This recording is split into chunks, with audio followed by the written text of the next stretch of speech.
mong hihingin ikaw sa Diyos na hindi sa'yo ibibigay ng Diyos kung alam ng Diyos na talagang ito ay para sa'yo.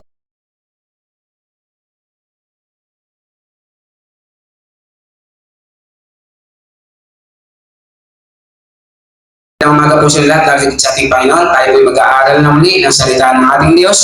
Ang ating pong pag-aaralan ng sabi dito ay hingin sa Diyos anuman ang ating kailangan.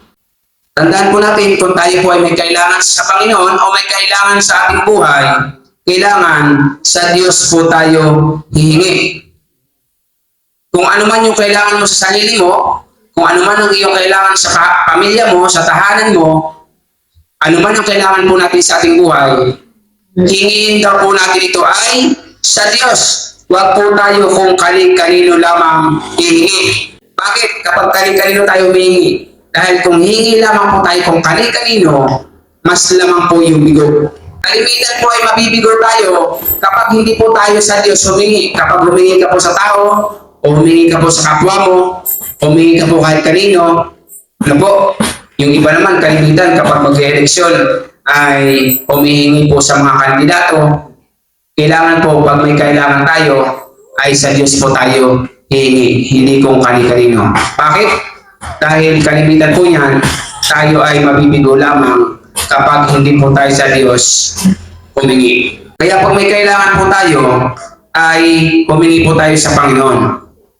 Bakit? Dahil ang Diyos po ay sagana kung magbigay. At lahat po ng kailangan natin ay nasa Panginoon po lamang. Ang sabi po sa aklat ng Mateo 7, humingi kayo at kayo'y bibigyan. Humanap kayo at kayo'y makakatagpo. Kumatok kayo at kayo'y pagbubuksan. Okay, so ang sabi po dito, kapag tayo daw po ay humingi, ang sabi ng Panginoon, tayo daw po ay bibigyan. So, ibig sabihin, anuman yung kailangan po natin sa ating buhay, pag alam ng Diyos na kailangan mo, hingin mo po sa Diyos, at iyan po ay ibibigay sa atin ng ating Panginoon. Hindi po yung pag may kailangan ka, ay tao na agad ang iyong naisip. Pag may kailangan ka, naisip mo agad ay Mumbai. Kailangan ko ng 5,000, may Mumbai naman, kaya malakas ang Dubai. Ano po? Oo, may utang, may pag-asa. Ano pa? May asa. Asa ka pa nga, asenso pa. Kapag ikaw ay pumasok sa isang microfinance, pag ka na pong umasa sa ganyan, may karat pa, may kumari pa, may kumpare pa. So kapag may kailangan tayo, ay sa Diyos po tayo iingi. Tinuturuan ko po kayo na talaga pong huwag po tayong aasa sa mga ganyang lending company na yan. Kung anong meron tayo, yan po'y sinupin natin upang sa gayon ay lumago sa biyaya po ng ating Panginoon. So, kapag humingi sa Diyos, bibigyan ng Diyos. Ano po? Kapag humanap, ay makakasumbong. Ibig sabihin ko, humingi ka sa Diyos, ipanalangin mo muna sa Panginoon kung sino ang dapat mong lapitan. Panginoon, lalapit ako sa ganitong tao. Lalapit ako kay ganito. Panginoon, ipuin niyo po ang puso niya para ako ay tulungan. Ito po yung paraan ng paghingi sa Panginoon upang kapag ikaw ay naghanap ng paraan, ay masusumpungan mo yung hinihingi mo sa Diyos. Hindi yung kapag humingi ka sa Diyos, automatic agad yung naiisip mong tao. Hindi na naalala ang Diyos kasi alam mo, may pera yung pupuntahan mo. Ay may kulat pa sa kalabaw. Ano po? Bukod sa makulat pa sa kalabaw na sobra pang anak ni kadamutan. Anak ni kadamutan, pamangkin ni makasarili, ano po? Eh paano ka bibigyan kahit meron? Pag may kailangan humingi sa Diyos, ipanalangin bago ka umaksyon upang sa gayon ay hindi ka po mabigo sa biyaya po ng ating Panginoon. Kumatok kayo at kayo'y pagbubuksan. So, kumatok po kayo sa pintuan ng langit sa Panginoon, sa pamamagitan po ng panalangin. Ang panalangin, ito po ay paraan para katukin mo ang pintuan ng Diyos sa kalangitan. Upang sa ngayon ay buksan ng Diyos ang dulungawan ng langit at ibigay sa atin ang ating mga kailangan. Ibibigay sa iyo ng Diyos ang kailangan mo ayon sa iyong pananampalataya at ayon sa iyong panalangin. May gusto ka nga, hindi ka naman marunong manalangin. Gusto mong gumaling, hindi ka naman nanalangin. Gusto mong guminhawa ang buhay, hindi ka naman nananalangin. Kaya kailangan, hingin natin ang ating mga kailangan sa pamamagitan po ng panalangin. At sisuratin ko po sa inyo, tayo naman ay bibigyan ng ating Panginoon. Ang sabi po ay sapagkat ang bawat humihingi daw po ay tatanggap. Ibig sabihin, basta humingi ka sa Diyos, bibigyan ka talaga ng Diyos. Kapag humingi ka sa Diyos, tatanggap ka talaga ng tugon ng Diyos. Kaya nga lamang, ito ay sa tamang panahon ibinibigay ng Diyos. Hindi po yung hiningi mo ngayon, mamaya andyan na. May mga panahon pong hiningi mo ngayon, andyan agad. May mga panahon hindi mo pa hiningi, nandyan na. May mga panahon hinihingi mo isang taon na wala pa. Eh kasi alam ng Diyos kung kailan niya ibibigay. Ang paghingi sa Diyos, parang galing po nagtatanim. Mag-aantay ka po ng panahon ng pamumunga bago umaani ang bunga nito.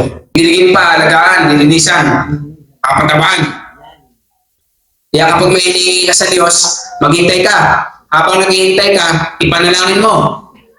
Ipanalangin ng ipanalangin at sa gayon, ibibigay po yan sa atin ng Diyos. At kung hindi ka naman marunong manalangin, tamad ka naman manalangin, ay huwag ka na pong umasa na ikaw ay bibigyan ng Diyos. Sa mabutit masama, pinapaulan ng Diyos. Sa mabutit masama, pinapasigat ng Diyos ang araw. Pero iba po yung anak ng Diyos na masipag manalangin. Lagi ka na pong nakaabante sa iba. So kapag may kailangan ka, hingin mo talaga sa Diyos, sapagkat ang bawat humingi ay makakasumpong. Tandaan niyo po yan ha. Ang bawat humingi ay tatanggap sa Diyos. At ang bawat humahanap ay makakatagpo. So kaya po pala, kapag ikaw ay may kailangan, hanapin mo. Panginoon, kailangan ko po ng ganito sa ganitong petsa. Hanapin mo, manalangin ka, Panginoon, sino at saan, paano ko po ito makukuha. Pag ginawa po sa panalangin, bibigyan ka ng Diyos ng kaalaman, talino, at ituturo ka ng Diyos sa tamang pupuntahan mo. Kasi kapag hindi po ang Diyos ang nagbigay, baka akala mo tama na yung napuntahan mo. Panginoon, kailangan ko po ng 10,000 sa ganitong buwan. Ay hindi ka naman nananalangin palagi. O kaya may kailangan ka 10,000, hindi ka naman nananalangin. O kaya ang punta mo ay sa Bombay. Naman ng Bombay, sa'yo din. Sabi nga ng kaya araw-araw na lang sa iyo yan.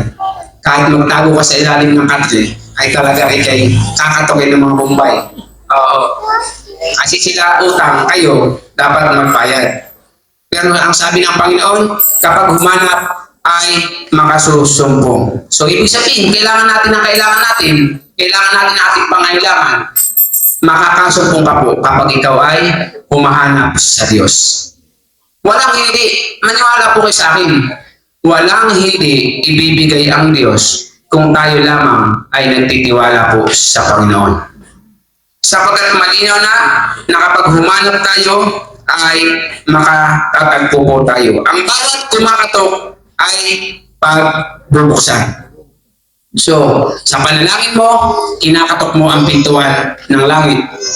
At kapag kinatok mo ang pintuan ng langit, natural, may mga bahay kasi pag kinatok mo ang pintuan, hindi po agad dyan bubukas ang pinto eh. Dudungan muna yan sa bitana. Ano po? O kaya sisilip muna sa butas kung sino. Sisigaw muna yan, sino ba yan? Hindi po yung pagkatok agad, ay bubuksan mo agad. Hindi mo naman alam kung sino. Diba? Kailangan aalamin mo muna kung sino. At kapag ikaw ay kumakatok, alam ng Diyos yan, ikaw ay anak niya.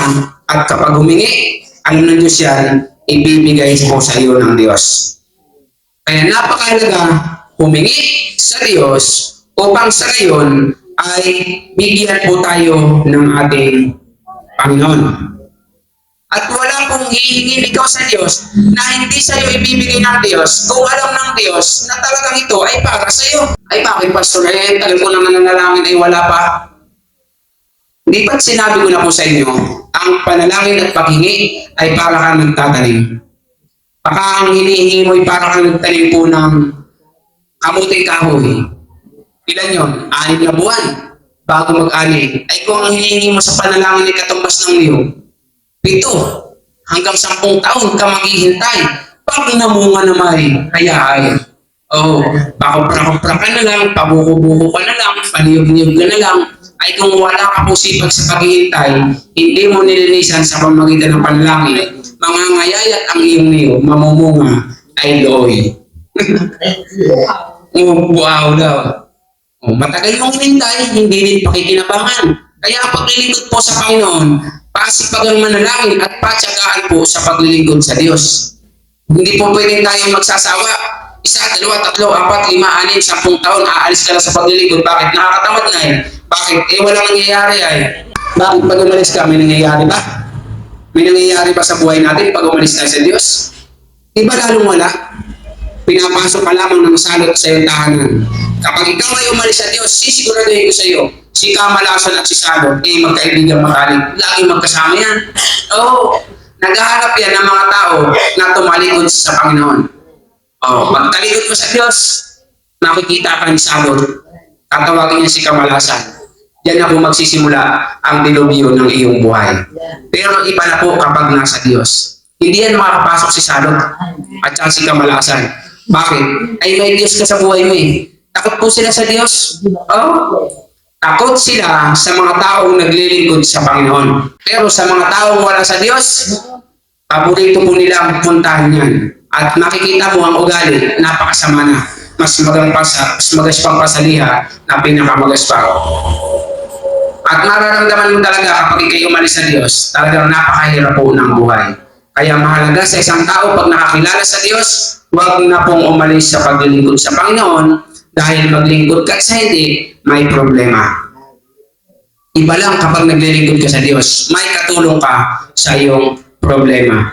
Mayroon kang kampi na magtatanggol sa iyo kapag ikaw ay naglilingkod sa Panginoon. Hindi yung pag wala ka ng Diyos, puno-puno ka na ng problema, wala ka pang kakampi, ano ang mangyayari sa iyong buhay?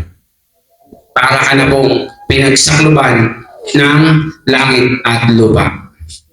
So, kaya po mga magulang ko at mga kapatid, tandaan po natin, ano man ang kailangan natin sa ating buhay, hingiin po natin sa Diyos. Ano man ang kailangan natin sa buhay, hanapin po natin sa Diyos. Sapagkat ang humingi ay bibigyan at ang humahanap ay makakasumpong sa Panginoon.